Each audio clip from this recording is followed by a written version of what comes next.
At this time, I'd like to ask the mayor of the city of Peekskill, Mayor Rainey, come forward and with a few comments. And introduce your council. Sure. Good morning, everyone. Good morning. On behalf of the city of Peekskill, I want to say thank you all for attending this awesome event this morning. I'd also like to acknowledge my council members, Deputy Mayor Kathy Talbot, Councilwoman Patricia Riley, Councilman Colin Smith, and Councilman Ramon Fernandez, and the Honorable Drew Claxton is here as well.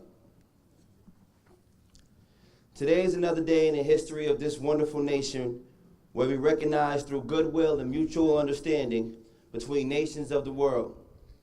Today we will remember and recognize those who've made it possible for us to live with the freedoms we live with every day of our lives. This day is a moment of historic and patriotic significance to our people, especially in the city of Peekskill, where the most diverse people reside. There isn't enough praise or thanks in the world we can give to those who've given their lives or to those who have lost their lives for our rights. I recognize this day as a day of unity. For everyone who fights for our rights, everyone recognizes this day as a day of unity, and those who stand for freedom and justice in this country can thank a veteran for making this possible. We gather here today to celebrate the honor America's veterans served for. We celebrate for their patriotism, for their love of our country, and for their willingness to serve and sacrifice the common good, for the common good. As an elected official, it's my duty to not only recognize those that fought for us today, but to remind you all the fight may be over, but the healing must continue.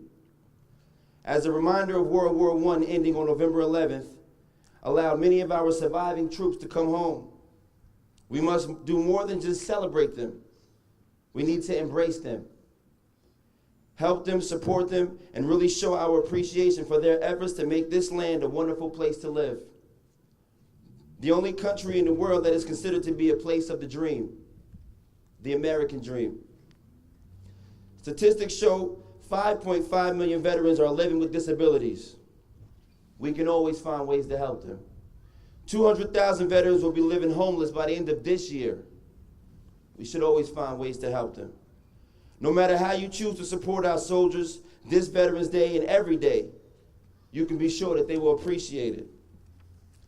The soldiers that serve this country, similar to our firefighters and our first responders, they don't take a moment to ask the community if we'd like them to help us in times of need. They simply do it. Don't just ask how you can help. You can research and find ways to simply do it. We can always help, and we always should. Let this Veterans Day be a moment to recognize and support and what many assume will be a step towards peace and rebuilding, those who have taken the ultimate sacrifice. Let this Veterans Day be the opportunity for us to support, assist, and help those veterans around the world. As you salute for respect, as you place your hand on your heart, as you lay flowers on graves, the healing for our veterans must continue.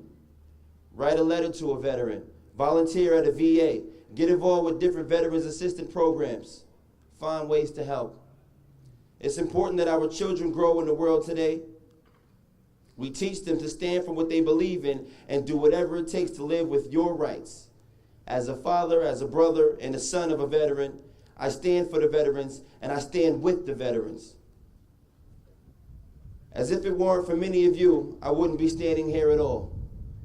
So God bless you all for being here this morning.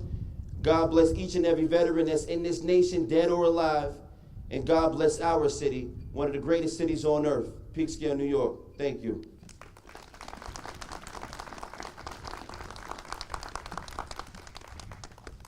I would also like to present to the American Legion a proclamation from the Honorable Nita Lowey's office in recognition of the 100th anniversary of the end of World War I. Thank you. Thank you very much.